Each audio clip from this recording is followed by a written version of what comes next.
You can beat any addiction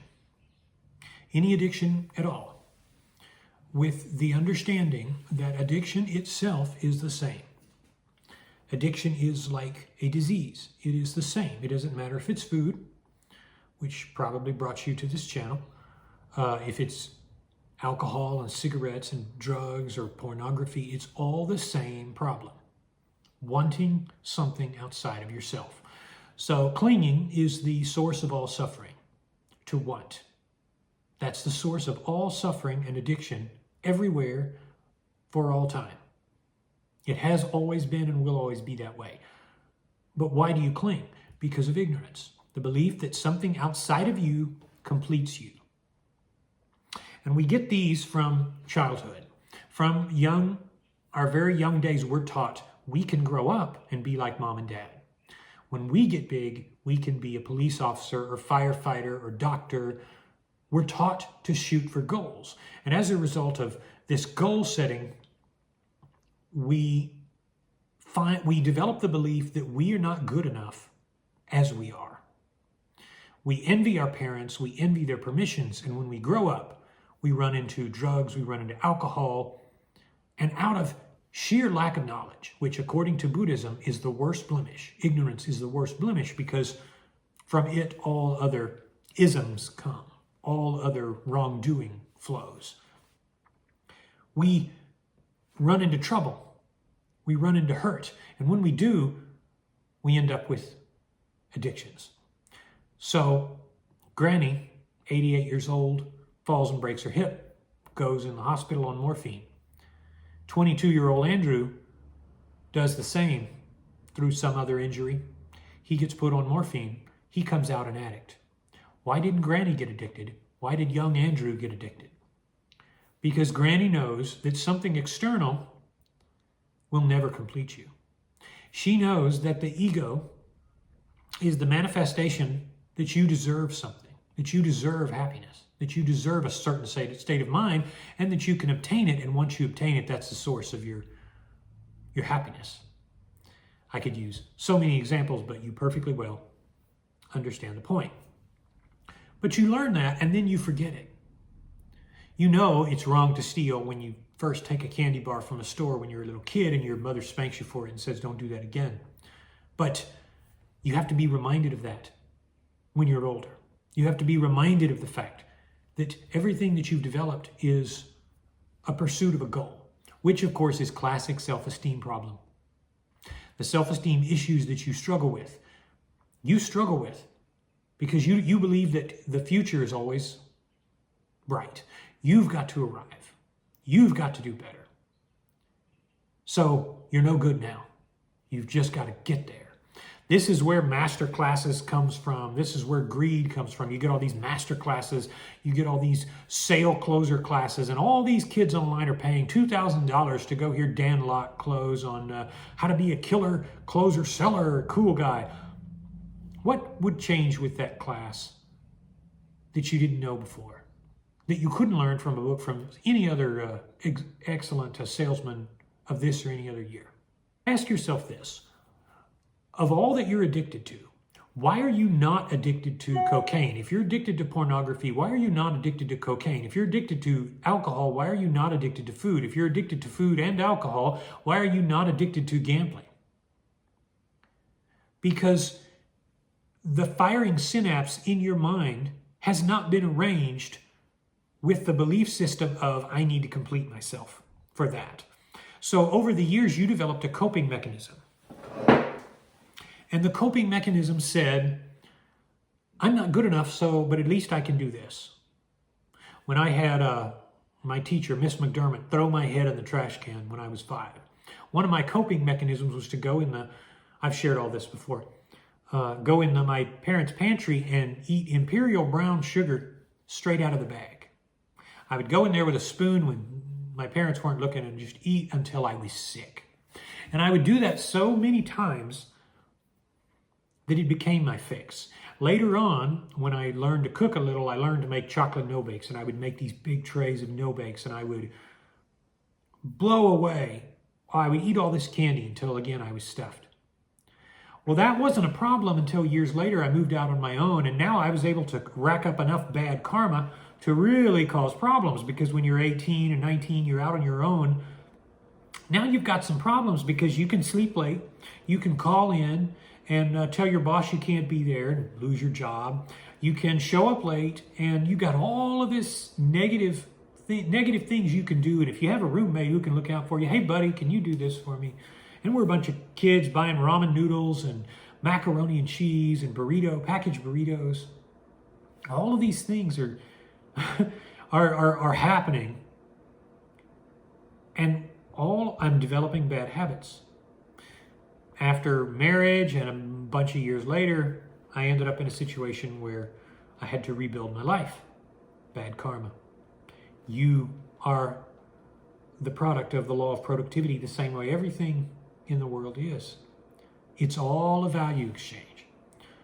So through whatever the circumstance, you decided that it's better to want, it's better to have, it's better to cling, because you were ignorant of the truth. Now it's just a question of conditioning. So if you want to beat any addiction you have, all you need to do is recondition. But there's one more piece of the puzzle that you haven't been taught that you need to learn. And that is minimalism. Not having is also another form of clinging. Wait, what? This is what monks are taught who are students in Buddhism. You're taught your whole life that having possessions is a bad thing. What do? You get rid of your possessions. I did this when I got divorced. I sold my big bookcases. I had a huge library. I got rid of it all. Nearly all. And for a while, you could move me in one large Ford Ecoline van. I had so little stuff. Even when I started this channel, I had just a truckload of stuff. I had gotten rid of everything that I wanted. So the magic of that was the big revelation ahead. I'm still not done. Because once you don't have something for long enough, you get tired of not having. It feels good to clean your house for the same reason it feels good to sell off stuff you don't need. But then eventually, you go in the other direction again. And you start moving back toward having things and going out and buying something nice. And you garner a level of satisfaction by going out and buying a nice Tupperware set or buying a new chair for your office. You do something that is worthy of you, that you think is going to bring you happiness. You're right back into the same trap.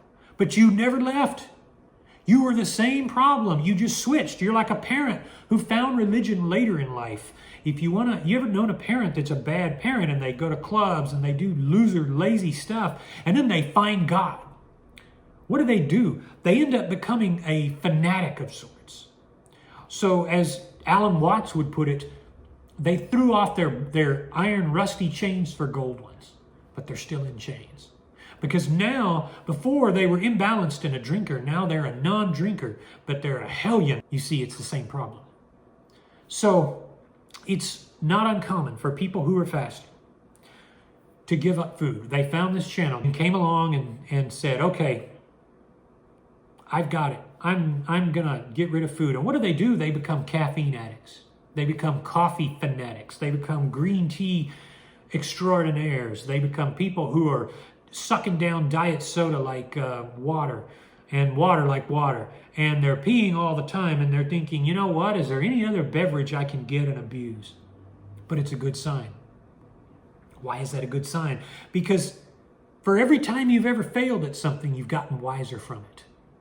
You're still on the right path of realizing that you are like a particle accelerator and a particle inside, and that particle's just bouncing infinitely fast, but it's staying in the middle.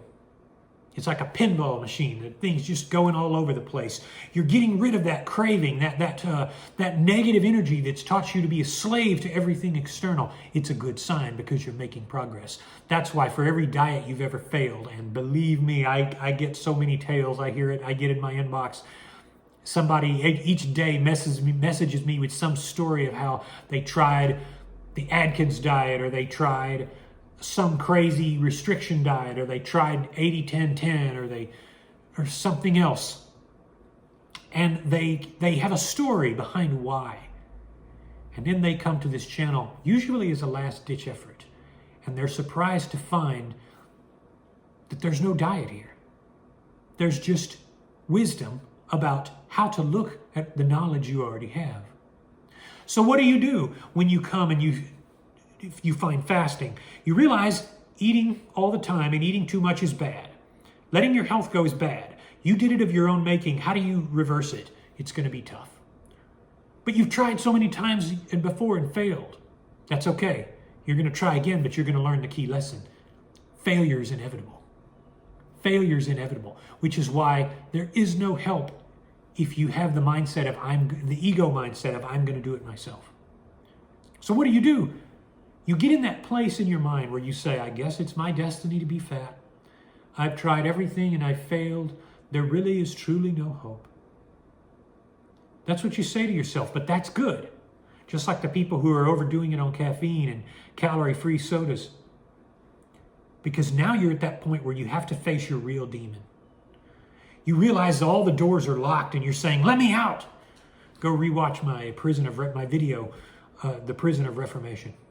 By the way, all the videos on this channel, they're still apropos. All the old ones, they're still fitting despite changes in everything else. But when you get like that, you become like a little rat trying to break out of the trap. And you realize there's no point. So what do? You stay still. But when you're still, there is a moment of clarity that comes to you. A solace that comes over you that says, I can beat this by not beating it. And that's when you humble yourself and you realize that you're at the perfect point to change. Imagine you're falling off a skyscraper. And this skyscraper goes all the way to the upper orbit of planet Earth. But in this hypothetical planet Earth, you're falling and you keep falling because there's no core and there's no surface of the Earth. There's just a big carving of space that goes all the way to the center of the planet. You keep falling, resigned that you're going to die and there's no hope for you, so you just blank out in a melancholy of misery and carelessness and indifference. What happens? You finally get to the center, and then this happens. You stop because the gravity is pulling you equally on all sides. Do you see where I'm going with this? You see where I'm going here?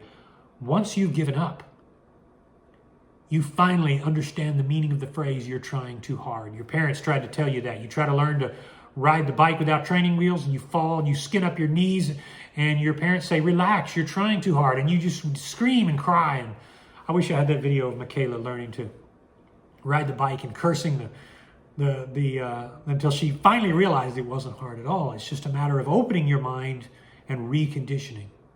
Hard, but not impossible once you have the mindset to just let the universe speak. So what happens? You've tried every combination and now you're left alone with your demons. All you can do is close your eyes and be hungry. But you know there's no way to move up. There's no way to go any other way. So all you can do is stay in the center.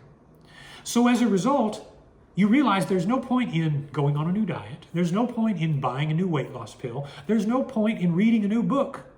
With this newfound knowledge, regardless of how you came to it, it is what it is. And therefore you have clarity for the first time. You realize that despite all of your imperfections and weaknesses, it's all just an exchange of value.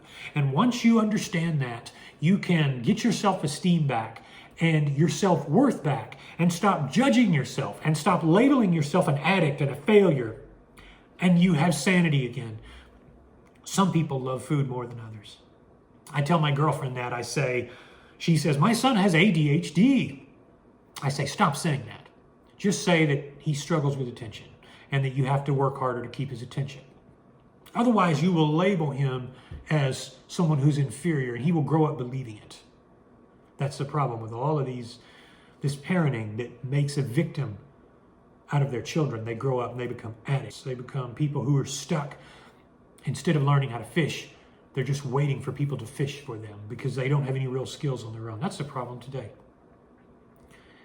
They realize that the negativity is something they can embrace because everything is an exchange of value. Charles T. Ponzi the guy who is known for the Ponzi scheme. They call it a Ponzi scheme where you're always borrowing money. Charles T. Ponzi was a great charismatic individual, and he went to people and he said, give me $15 million and I will give you a return on your investment. And he took that 15 million and he went to somebody else and he said, give me 10 million. And he took money from them and then he gave 5. And he said, see, I've already got a return. And he gave a little more over to here. And he went to all these people and he kept dashing them with doses of little bits of money. He says, see how good I am? I did it. I got a return for you. Bam, bam, bam. Everybody loved this guy. He's scamming. He wasn't actually investing anything. He's just borrowing money. That's a Ponzi scheme. A lot of mid-level marketing, multi-level marketing. It's the same way they do it today. They get closed down usually. The point is, your body, the spirit indeed is willing, but the flesh is weak. Your whole body is a Ponzi scheme. We all suck. We all stink. And there is no loving or hating that. So once you realize that, addiction just evaporates. It's not there anymore because you realize you've had trouble with food. So has the whole world, to varying degrees. You eat more than someone else. You eat less than someone else. You drink more than someone else. You drink less than someone else. Me, I drink less, as little as you can, because I don't drink. I don't smoke. I don't have any sort of struggles. With that knowledge, you're ready to heal, buddy. You are ready to heal because you've now stopped judging yourself and you've stopped keeping track of all the times you failed. The disposition you have now is one of an eager beginner. You're going to learn as you go, and you're going to keep learning without the mental blocks of past failures, which is why you failed and got addicted in the first place. Think about it. You're not a victim anymore. There's no judgment. You're ready to heal. How do you do it? Now it's just a matter of conditioning.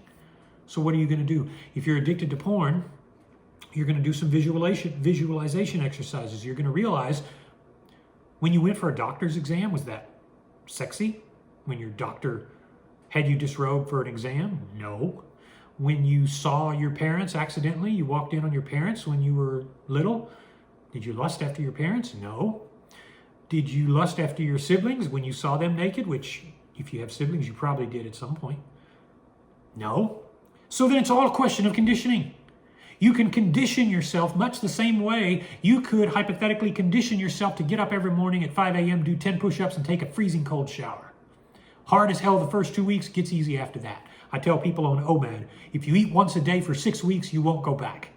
You'll condition yourself and you'll see the full effect of what it has to offer because the conditioning is the hard part. If you're addicted to smoking, you go and you fill your tank with videos about what lungs look like when you smoke, and you get familiar with all the different thousands of chemicals that are in one cigarette and how it gives nothing back. It destroys you, plain and simple. That's how you beat that. Alcohol and drugs, it's the same as cigarettes. You quit cold turkey because it offers no exchange. So it's like me going to my hotel and saying, I want to order 10,000 to-go containers. If the dealer's not willing to give me a price that is workable and agreeable to me, I'm going to go with another dealer because I'm spending too much money. It's the same thing with your food. Your food gives you back nutrients. You get some level of pleasure and you make an exchange. You forget all of the negative things that go on. You don't think about the fact that in your gut right now there's bacteria waging a mean war against other bacteria. But that winning of the war is what keeps your gut healthy. So many levels of tyranny and oppression and horror. All you need to know is that you're ready to succeed. No judgment, only rebuilding. So the ego's dead. The ego's gone. There's only you left and the opportunity to rebuild.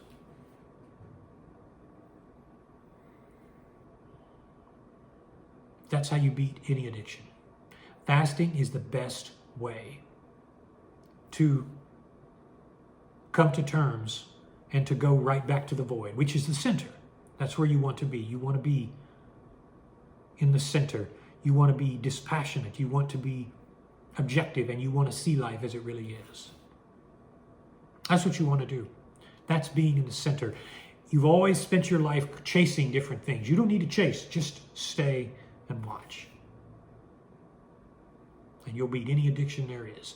Because wanting is the source. Clinging is the source of all of your misery. Learn to be happy without. But once you're done, learn to be happy with some.